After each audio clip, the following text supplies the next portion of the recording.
Salam world, I'm Ashura, the average girl from down under, and today we're going to be talking about the stunning anime movie Suzume.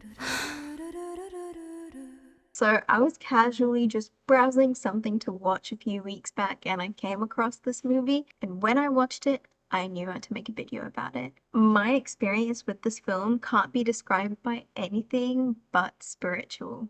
It is such a powerful movie and controversially my favorite of Makoto Shinkai's movies. And I say controversial because Your Name, which was also made by Shinkai, is arguably the most successful anime movie since Spirited Away, not including Demon Slayer's Mugen Train. But the takeaway message of Your Name has nothing on Suzume. Suzume brings so many delicate and emotional themes together in a very sensible and thoughtful way. It talks about hope and despair, moving on versus looking back, the living, the dead, and everything in between. It talks about the control that we have over our life versus the paths or systems which set in motion things that we just have to follow along. These themes alone are impressive, but that's not all. Its animation is stunning. The sound design takes you on this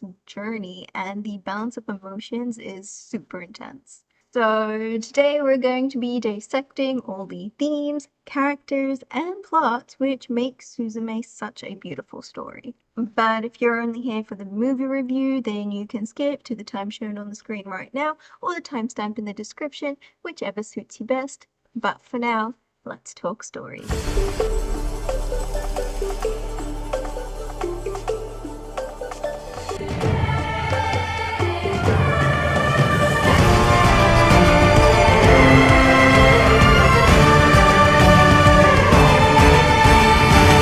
The backbone of the story comes from the mind of Shinkai, inspired by his travels across Japan and the impact of major events on people's life, namely the Tohoku earthquake and tsunami of 2011 and COVID-19. He ponders the human notion of pain after loss, and the easiness of the collective to forget the impact of disasters and abandonment, whilst the individual continues to carry that pain. And so Suzume was born. We start on the island of Kyushu, where 17-year-old Suzume lives with her aunt. She's plagued by this dream of her 4-year-old self walking in a green field and a starlit sky. She sees a woman in the distance.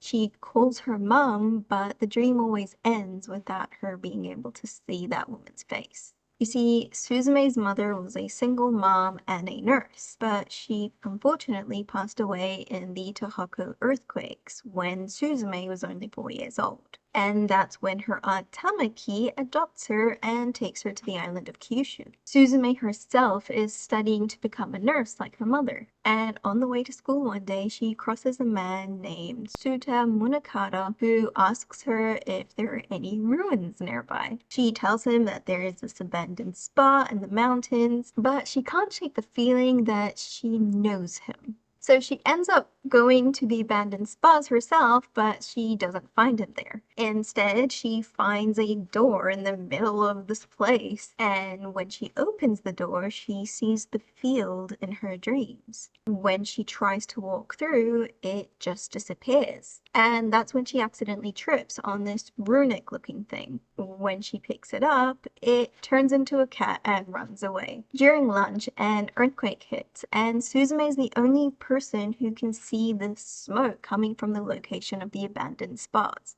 Though it's not your average looking smoke.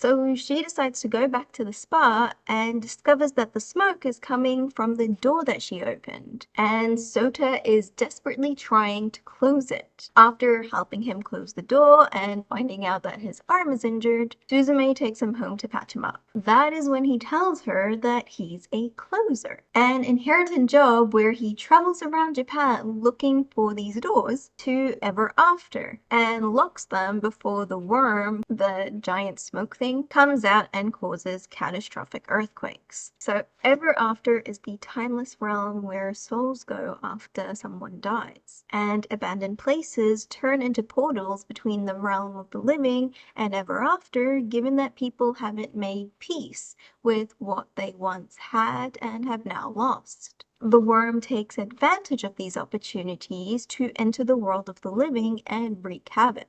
And this is when a little cat jumps up on the window and talks to them. In their dumbfoundedness, the cat jumps on Souta and turns him into the broken chair that he was sitting on, a sentimental chair which Suzume's mother built for her when she was younger. And so begins the adventure. Suzume and the chair-formed Souta travel across Japan looking for the cat, called Daijin, to get Souta back to normal and closing doors wherever they go. On the way, Suzume made many friends who kindly help her out. And of course, at this point of the story, her aunt is also looking for her and following her trail. But back to the mystic stuff. So it turns out that the worm is pinned down by 2 gate keys. But Suzume accidentally removed one of these pins, the runic thing that turned into, you guessed it, Daijin, and so is increasing the instability, which is leading for more doors to open. They finally make it to Sota's home turf of Tokyo and discover that the second keystone is located there. And just as a side note, we see Souta losing his grip on humanity, slowly becoming more trapped in his chair form. So it came to no surprise to him when Daijin tells him that when he turned him into a chair, he transferred the responsibility of Keystone to him, so that Daijin can live as Suzume's pet and be loved. And so, to stop a major natural disaster, Suzume uses Souta to seal the Tokyo Gate, at the cost of Souta being taken to ever after indefinitely. But Suzume vows that she will come back for him and release him so that he could follow his dream of becoming a teacher. After returning to the world of the living, Suzume goes to visit Sota's grandfather in hospital in hopes of finding some answers. And he recognizes that she's been to ever after as a child. That is why she can see the worm. So the only way for her to go back to ever after is through that door that she went through as a child, the one in her hometown. And this is also where we get a sneaky reveal that the second keystone, Daijin, has also been freed. So now it's time for field trip number 2, a super tense field trip with Daijin, Daijin, Aunt Tamaki, and Sota's friend Shirazawa. They finally make it to Suzume's old childhood home, and Daijin leads her to the door to ever after, something Suzume only just realizes Daijin was doing all along. In Ever After, Daijin fights the worm while Suzume and Daijin go and free Souta. And when Daijin realizes that Suzume is planning to sacrifice herself, he takes her place, becoming a keystone once more. Souta and Suzume use Daijin and Daijin to pin the worm once more, and that's when they notice a little girl wandering in Ever After, 4-year-old Suzume. Suzume goes and comforts her 4-year-old self and gives her the broken chair, telling her things will get better, realizing that the dreams were visions of her future, that she was the woman in her dreams. As for Souta, he was also in that dream, and that's why she looked so familiar to her. And that's basically the end. They seal the final door and everyone goes their merry way, promising to meet each other once again. A promise that they do keep.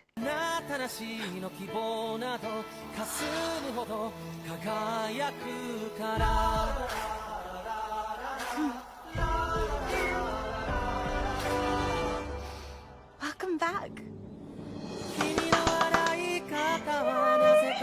Oh, my heart. So there's definitely romantic tension between Suzume and Souta, but nothing perspires from it, which makes the story one of personal growth and resilience. In essence, it's a story about dealing with loss, which I guess makes sense given the inspiration for it. In Japanese mythology, earthquakes are caused by a giant catfish, Namazu, when it thrashes around under the islands of Japan. Namazu is kept at bay by Kashima, the god of thunder and sword, who has it pinned under a large rock named the Kanami-ishi. Till today, catfish are seen as a symbol for earthquakes, being shown on signs, but also ranging from believing that catfish have the ability to predict when earthquakes come to being worshipped. And so in this movie, the worm is basically Namazu, which might help us understand why it has all those like tentacles which look like catfish whiskers. But there's another important thing about the worm. That kind of looks like a black hole, which, although sounds stupid, could actually help us understand the reason why worms lead to so much chaos. Wormholes. So wormholes are a solution of Einstein's theory of general relativity. It suggests that whatever enters the black hole needs to be expelled somewhere else because something that exists can't just non-exist anymore. There are many theories as to where these things go, but one of the earliest theories were that there are two black holes which are connected to one another in space-time by a wormhole, with one side sucking up stuff and the other expelling it. And of course, the side where things exit from was called a white hole because as humans, things that have opposite functions also have to have opposite names. But the thing is, neither wormholes or white holes have ever been proven, and now with our strides in quantum theory, we've turned away from the possibility of them existing, opting for more multi-universal solutions. But the basic premise is the same. So basically, black hole sucks something and then it needs to be dumped in a different universe, potentially, with the two being connected by something, a worm or a string. So if we relate this to the behavior of the worm in Suzume,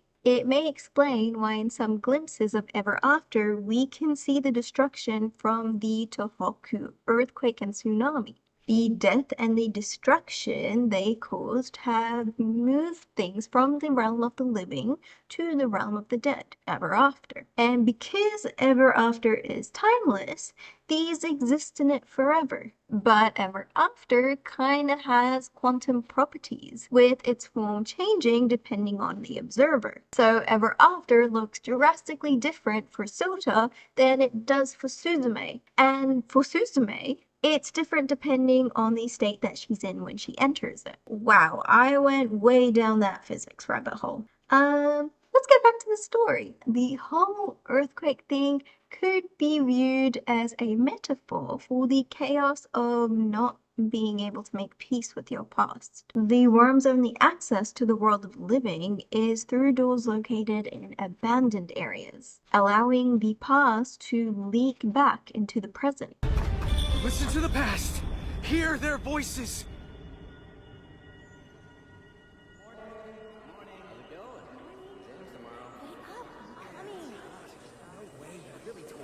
These doors represent our ability to open memories and look back into our past and reminisce. However, there are times where that can be destructive, particularly when we have abandoned memories and have not made peace with them. Psychologically, these abandoned or cognitively repressed memories may lead to internal chaos in the present or future if they are not deliberately made peace with and contained, aka closing the door. And we'll talk more about that in the analysis, but let's first talk about our characters. Starting off with our two keystones, Daijin and Sadaijin. Inspired by the Kanama-ishi, Daijin and Sadaijin reflect the yin and yang. Daijin is love, life, and chaos, the keystone of the West, which is small and white. Whereas Daijin is hate, death, and order, the keystone of the East, which is large and black. Despite their completely opposite natures, both Daijin and Sadaijin have the same goal, helping people move on. And even though they have very different ways of doing it, we see both in this movie. Give me back what's left of my life! It's not her. Who? Daijin. What the hell? Come on. Suzume? Huh? Daijin. Wait, where are you going? Now, as for our main characters, Suzume Owato and Souta Munakata, their names alone just give us everything that we need to understand their presence in the story. Munakata means religious figure, which represents Sota's family's work as being closers. Given that Souta has this whole closing prayer, we can see that it is a religious role. And then on the other hand, Owato means cave entrance, foreshadowing Suzume's ability to enter the ever after as a mortal. And so Souta and Suzume represent the two ways to deal with our unresolved past and being able to move on. Now, I'm no psychologist, so please don't take my opinion as professional or anything, but this discussion comes from my personal growth and healing after having gone through hardship and trauma. And this could be why this movie resonated with me so much, because it felt very tangible and applicable. Every person goes through some kind of loss, an event or state, which means that something that was there is gone. And the nature of time is that it moves on, but the mind isn't bound by time, so that loss will still exist up there. The dissonance between what exists in time and what exists in the mind leads to the pain that we feel.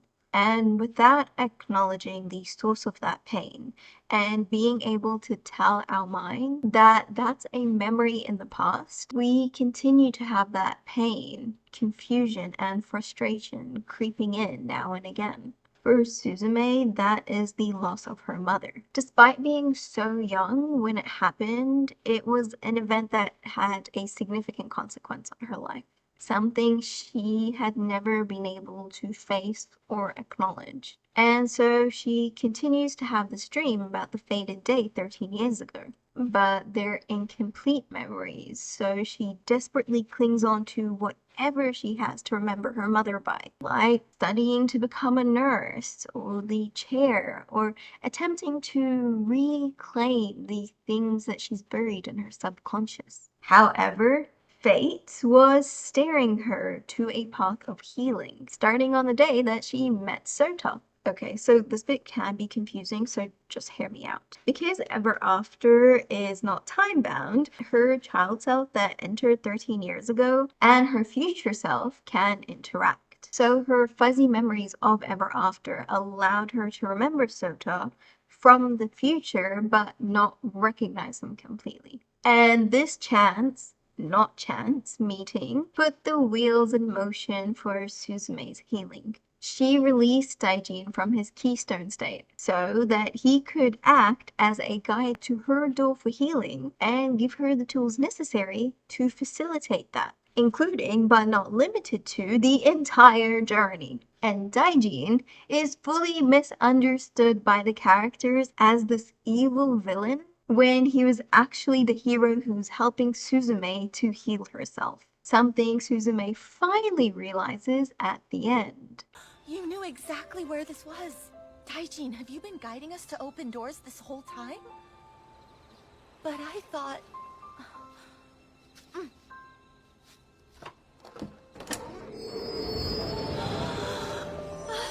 You did great! Thank you!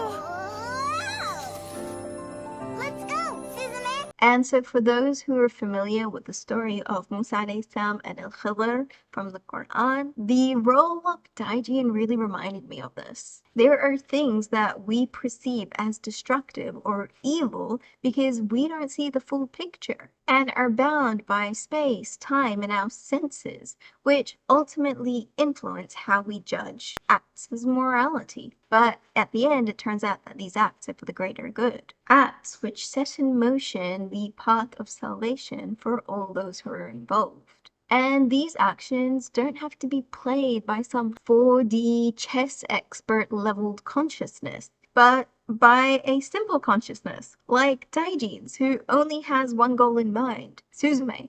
And then we have Suzume learning and observing the art of closing from Souta. O divine gods who dwell beneath this land, you have protected us, sheltered us for generations. Your mountains and rivers that we have long called our own, they are not ours by right. I return them to you!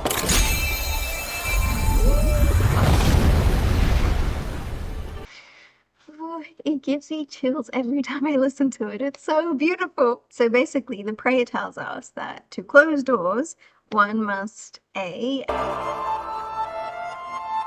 acknowledge that they are not the highest power, B, appeal to that power for assistance, and C, return what is not yours to that power. So let's dissect this. First, the meaning of higher power differs from person to person. For me, it's God. But for others, it could be Mother Nature, the laws of physics, or the balance of energies in the universe. So long as you're not a narcissist, everyone believes that there is something more powerful than their own will, and so has control over some aspects of their life. And psychologically, so long as you acknowledge this, that not everything is in your control, you can grow and heal. Why?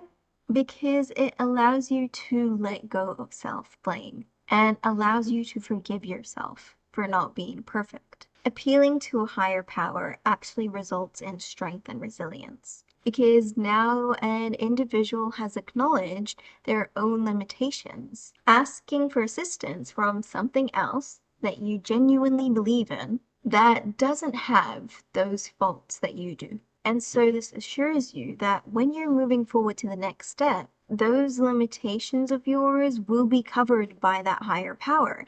And so it gives that person confidence to take the next step and move forward. And finally, returning what you have borrowed. After you have taken that step forward, it's important to remember that the power that you used to surpass your limitation was from someone other than yourself. Acknowledging this allows a person to A, be grateful for where they are now, and B,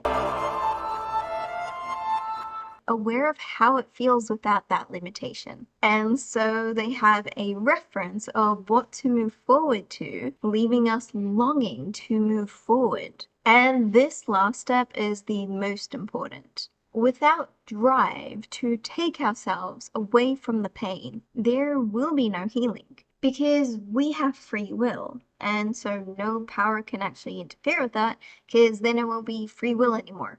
And so if you're self-sabotaging yourself freely, then nothing's going to force you to stop unless they take your will away. Now, whether a higher power would or would not do that is a different discussion entirely, but my belief is that a higher power wouldn't. And now, based on that axiom for this discussion, we can say that you and the higher power must work in tandem to help you heal. A union bonded by love, as we see in Suzume and her relationship with Souta and Daijin at the end. With the help of this higher power, which she managed to get to through Daijin, Souta, and Sota's grandfather, plus the support of the people who valued her, like Tamaki, Serizawa, Chika, and Rumi, Suzume was able to heal herself, telling her inner child that everything is going to be okay, and finally closing the door to her past.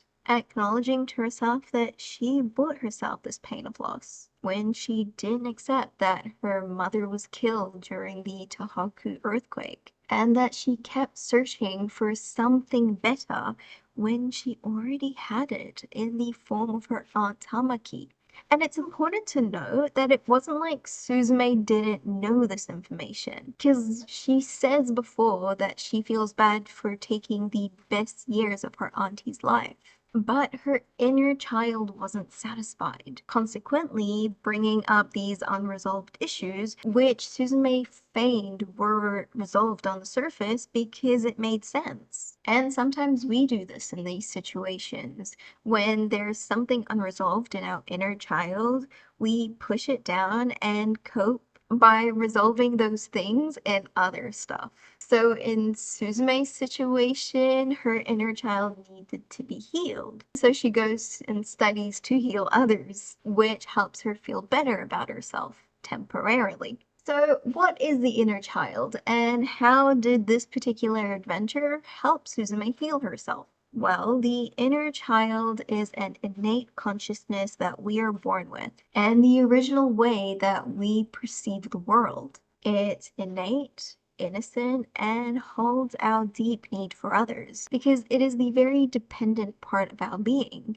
And so fear, loss, or broken trust wounds it. As we grow with a wounded inner child, we protect it from further hurt by becoming super independent, stoic, and reserved. Of course, that's not the only reason why these stuff happen, it's just one of. In Suzume, her inner child's trauma was triggered when she needed to lose someone again, Souta. However, given that she was exposed to divinity on the journey, which she accepted as a higher power than her, the aspect of dependency in her inner child was satisfied, and so she was able to use the second loss as motivation to surpass her feeling of guilt and sorrow and actually do something about it. Now, the fact that Souta was in the form of the only memorabilia Suzume had of her mother testifies to this theory. It's a metaphor for Suzume chasing her mother, literally. Excuse me! What is even happening right now? So when she finally frees Souta from ever after, Suzume heals her inner child, allows it to accept the alternative relationships in her life, which she can depend on and care for. And so she passes that chair to her younger self, giving her the catalyst that will start the cycle of healing in her future. For now, she's gonna close the door to her painful past, leaving it as a memory so that she could fully embrace what she has in the present and the future, which is what we end up getting in the end credits. Now, we can talk about Sota's story as well, about him battling the whole concept of life and death, but I think I'm going to leave it for today. We've ended on such a nice note, and I don't want to add too many more concepts to this discussion and just convolute the main takeaways. Like, the movie's called Suzume after all, not Suzume and Souta. Now, we're not gonna be given a chance to meet our past and future selves physically and set up a way for us to overcome the difficulties that we face, but no matter when or where we are, we're constantly crossing paths with Daijins, natural or divine catalysts external to us, calling for us to grow from the haunts of our past so that we could fully embrace the present and move into a prosperous future. But of course, we can't do that if we're not willing, have the courage, or are determined to better ourselves. Our personal will and the divine work together to lead to our healing. You doing things alone isn't possible, and only waiting for the higher power to do everything is not acceptable. But for the two to be able to work together, there needs to be a bond. A bond which will help us to stay determined to strive forward and for us to perceive all the results as positive, no matter how they're going to look like. And that bond is love. Not romantic love, but true love. So whether you're an anime lover or not, this movie is a must-watch for anyone who is soul-searching, seeking growth, or wanting a healthy self-esteem. The plethora of symbolism in Suzume means that anyone will take at least one thing away from the movie, which will add a level of peace into their life. And no matter which character you end up connecting to, you will find a way to empathize with all the other ones as well. It's just an overall feels-good movie. Is it a kids' movie? No. I personally think that the concepts are too heavy for kids to understand, and there's this whole like bar scene where women are dressed provocatively and there are a few rowdy men, so it may be inappropriate for kids. And then there's a kiss between Suzume and chair form Souta, which for me doesn't really count because it wasn't a romantic kiss, and like the picture is Suzume kissing a chair. So yeah. Then there's also another scene where Suzume is taking a bath where you can only see like her upper shoulders and the back of her head. And as I mentioned in the beginning, there is this romantic tension between Suzume and Souta, and then one of Tamaki's co-workers is interested in her, but neither of those plots go anywhere. So overall, I'd say around 9 or 10 is a good age for the minimum for watching this movie, but I do think that the older that you get, the more you'll enjoy it as a whole.